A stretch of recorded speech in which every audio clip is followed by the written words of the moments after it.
I think that and I'm glad I didn't go to my slides because this is much more fun and interactive. But I think that it requires everyone. And I'll tell you why I say that. It requires each sector. So each sector has an advantage. In some sense, the government has funding and opportunity to move the needle. But you have Congress that appropriates as well as does policy and appropriates working with the executive branch. And I think the one thing that we don't appreciate is the power that each one of us has to influence in a very positive way their representatives in Washington. They do listen to you. They do respond to their constituents. And so I would really recommend everybody to be very active in letting their voice be heard.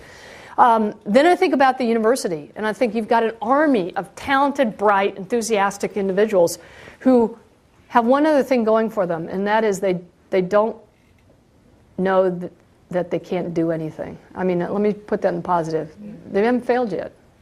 I love undergraduate and graduate students because they'll try to take on, it's sort of like the old saying, what would you do if you knew you wouldn't fail?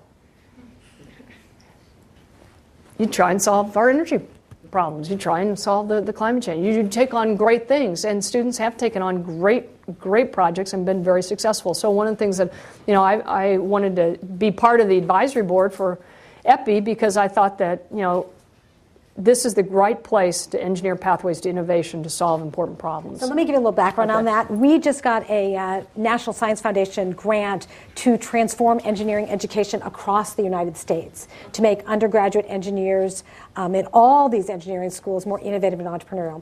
And Kristina Johnson has agreed to be on our advisory board. So we are very appreciative of that and really look forward to getting your input and guidance as we move forward. We just launched a couple of months ago. Yeah.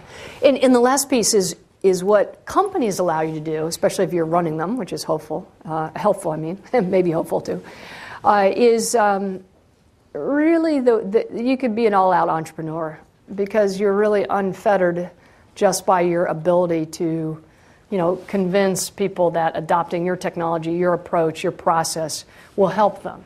And so it's very, very, very simple. How many of you heard of Dean Kamen? Fabulous national resource, been very innovative, did the Segway, did the, I think the kidney dialysis machine and portable insulin pump.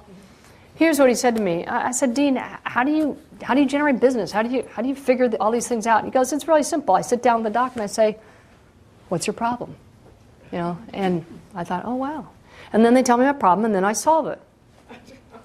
So that's a lot of freedom, as long as you can get someone to pay for it.